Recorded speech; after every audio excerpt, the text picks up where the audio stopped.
Salut les amis et bienvenue sur votre plateforme. Les États-Unis soutiennent Israël, vaille que vaille. Oui, les États-Unis sont un soutien énorme pour l'État d'Israël.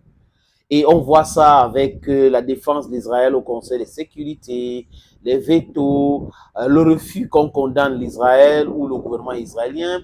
Et à chaque fois que les nations du monde pensent qu'il faut changer les choses en Palestine, si les Israéliens ne sont pas d'accord, les Américains vont les protéger avec les droits de veto. Donc, ce tonton américain protège toujours Israël. On a vu cela. On a vu les outils qui ont essayé de menacer les Israéliens avec certains drones, les missiles qu'ils ont envoyés. Les Américains ont dit qu'ils ont intercepté. Donc, c'est le grand frère, les Américains, le grand frère qui protège l'Israël. Et ils sont toujours là. Chaque fois qu'il y a un problème, il y a eu le 7 octobre, ce qui s'est passé dans les kibbutz et autres. Les Américains, tout de suite, ont envoyé les bâtiments de guerre pour dissuader d'autres personnes d'entrer dans cette guerre-là contre l'Israël. Et Joe Biden a fait le déplacement, il est arrivé en Israël, il a discuté avec Benjamin Netanyahu. Il devait rencontrer Mahmoud Abbas, le président de l'autorité palestinienne, qui a refusé compte tenu de tout ce qui s'est passé, les déclarations qu'il a fait avant d'arriver. Le roi de la Jordanie aussi a refusé. Le président Sisi en Égypte a refusé de rencontrer Joe Biden. Mais bon, quand cela ne tient, Joe Biden a discuté avec Benjamin Netanyahu. Il a dit à Benjamin Netanyahu de faire très attention, de ne pas faire les mêmes erreurs que les Américains ont fait après le 11 septembre pour aller attaquer l'Irak, attaquer l'Afghanistan. En fait, c'était le conseil du grand frère au petit frère ou aux petites sœurs, ça dépend de vous les amis. Et là, il est reparti. Anthony Blinken est rentré dans la région, discuter avec la Turquie, discuter avec les Libanais, avec les Jordaniens, discuter avec les Égyptiens, aller au Qatar, discuter avec les Qataris. Donc, essayer de temporiser cette tension qui était perceptible dans cette région-là, les amis. Et ça vient de tomber quoi, les amis, que les Américains ont approuvé sans passer par le Congrès. Vous savez que la vente d'armes aux États-Unis respecte certains canaux. Le Congrès doit donner son OK quand on veut vendre une certaine quantité importante. C'est le Congrès qui doit vérifier pour dire OK, nous approuvons la vente de ces armes-là. Mais compte tenu de l'urgence, l'administration Biden a donné son OK parce que les Israéliens ont besoin de munitions, des obus, et de forte intensité pour utiliser à Gaza. Et ils ont demandé ça à l'administration Biden qui a signé ça. Et comme je le disais, l'urgence aux États-Unis avec l'Israël, on ne joue pas avec. Donc, on n'a pas perdu de temps pour passer par le Congrès. L'Israël va acheter les armes à l'auteur de 147,5 millions de dollars. Donc, 145,5 millions de dollars, c'est le montant que les Israéliens vont débourser pour acheter les armes aux États-Unis. Et ces armes-là seront envoyées vite fait. Yoav Gallant, le chef d'état-major de l'armée israélienne, Benjamin Netanyahu, ont pensé qu'il suffisait de pomper les oreilles des gens dans les médias qui sont ils ont une forte armée, ils ont la technologie, ils ont les renseignements puissants et autres, et que ça devrait régler comme par un coup de bâton magique l'équation de Hamas. Donc cette guerre à Gaza démontre encore, les amis, que il ne suffit pas de bomber le torse, d'avoir les armes, les avions de guerre, les bateaux de guerre et tout ça là, pour en découdre à un peuple qui est déterminé à se protéger. Vous avez vu que les Israéliens au début ont bombardé de façon massive, sauvage, la bande de Gaza. Les Nations Unies ont condamné, Antonio Guterres a condamné, les agences onusiennes ont condamné, les ONG condamnent, mais l'Israël is doing what they call giving a deaf ear to all the different condemnation. They don't care about that. What they care is the objective, and their prime objective is to suppress Hamas, is to completely eradicate Hamas. That is what Netanyahu said. Mais les gens doivent se rendre compte que l'Israël ne se résume pas à Netanyahu. J'ai su beaucoup de politiciens israéliens, des intellectuels israéliens qui ne sont pas du tout d'accord avec Netanyahu, qui trouvent que c'est un extrémiste radical dangereux. Netanyahu, c'est un va-t-en-guerre. Netanyahu, c'est quelqu'un qui ne veut pas une solution à deux États. C'est de ça qu'il est question. Alors que le discours de l'administration Biden aujourd'hui tend à parler de la paix juste après les opérations ou la guerre d'Israël contre le Hamas à Gaza.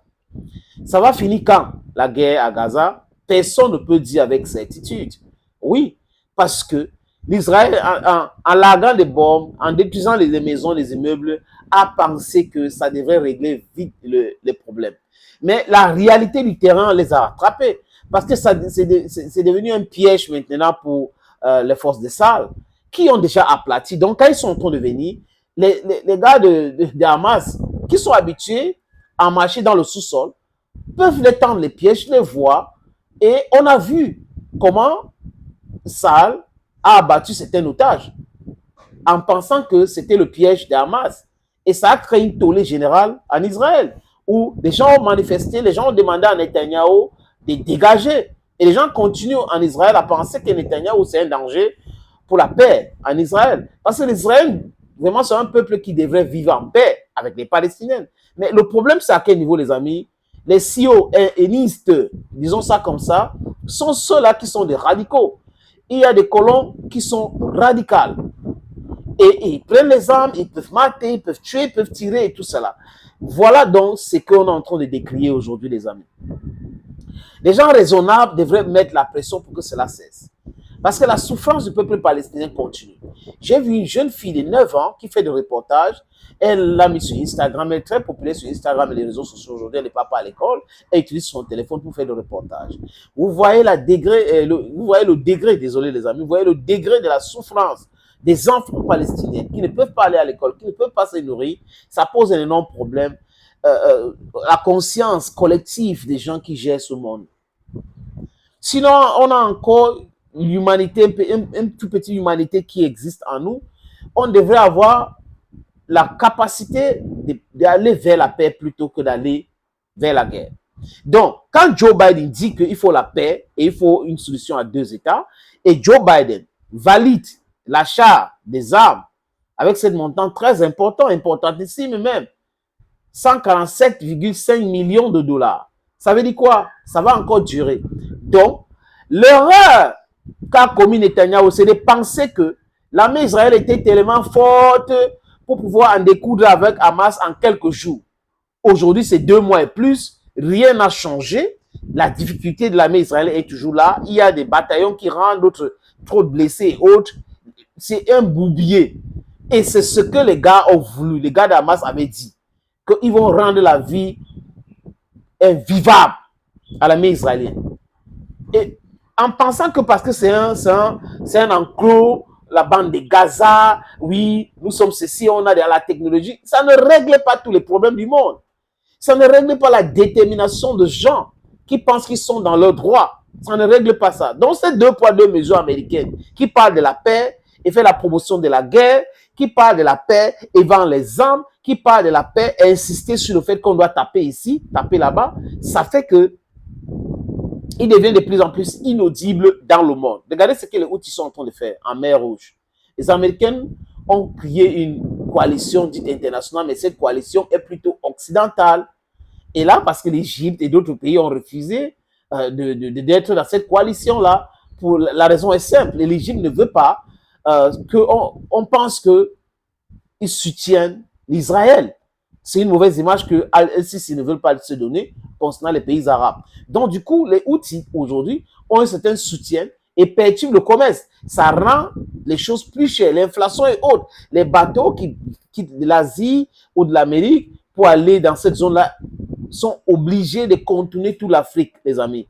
Voilà donc comment il y a un manque à gagner. Même en Europe, l'inflation commence à se faire ressentir. Est-ce qu'on doit continuer comme ça dans ce monde à encourager de la barbarie, de la violence, juste parce que on veut vendre les armes? C'est la question que je me pose. Thank you, friends. Thank you again for always watching videos on this platform. Stay blessed and bye-bye for now.